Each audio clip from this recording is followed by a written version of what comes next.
So if you move on, and I know we're beginning to come to the end of the time, but there's still a little bit more here. You can see we're spending a lot of time collecting data, collecting raw footage, because you can't refine until you start. So you have to build a little bit. Now, programming and beta testing. 3 systems, 3 programmers, typically $150 to $200 per hour. Certainly you can offshore it. There's a challenge with offshoring it is reliability and safety, right? Security of your content. But there's beginning to be all-in-one solutions, meaning there are languages that are new that you can begin to type or program in that you can at some point export to all 3 platforms, web, Android, and iOS. But as my programmers would tell me, it's always easier to dream than it is to build. So I'm constantly wireframing cool new stuff. And these guys are like, whoa, whoa, whoa, whoa, whoa. That's something new. We're going to have to design that from scratch. I'm like, guys, it should be so easy. I can see it in my mind. They're like, you just want a toilet that flushes. I need to create all the plumbing and make sure it works. And so it's a lot more complicated than we think. It's way more fun to dream. Someone has to build it, okay? Now, how do I find programmers? Now, you have, there was an article that, and actually this is my own experience. My first group of programmers started as people who I connected with. I met somewhere. They participated in a study that I was running about plantar fasciitis. So this is my first round of programmers, was that. But those guys are all part-timers. That means everything's going to be very, very slow. Now, you can always look into local colleges and universities. They have many very smart young people who have time and have some ability. And typically, our apps are not that complicated. If you look at the types of apps we have been building, they're not that complicated initially. So I would say that is another option. You are all embedded in your own colleges, in your own universities.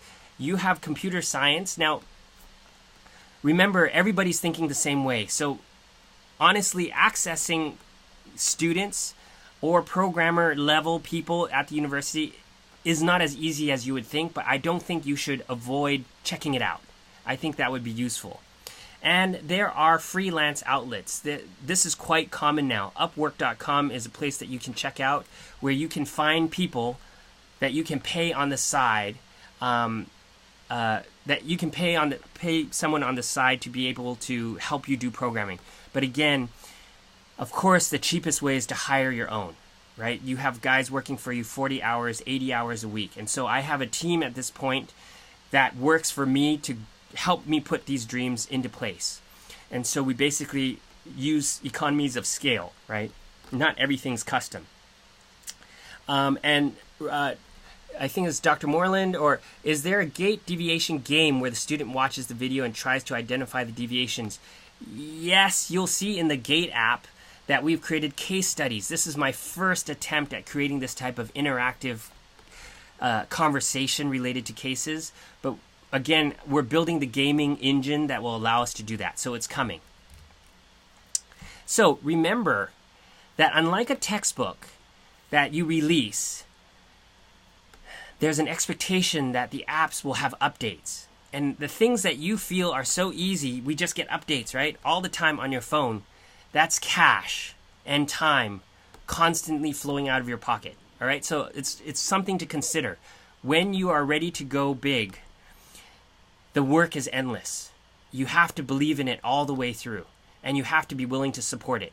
So this is the burden that our team has taken on and are happily doing because we see the benefits that it's bringing to the students. So some closing thoughts. Can these digital solutions affect behavior change in instructors and students? Can we build something that will deepen the students' engagement and help us as instructors become more efficient because resources are now centralized? Can digital or mobile solutions truly solve the problem? And I truly believe that this is partly a blend of dreaming. You need the dreamers. There's the reality side. These projects are massive. And it's going to take a lot of perseverance to carry them all the way through. And you're going to need capital. right? So it is a combination of these things.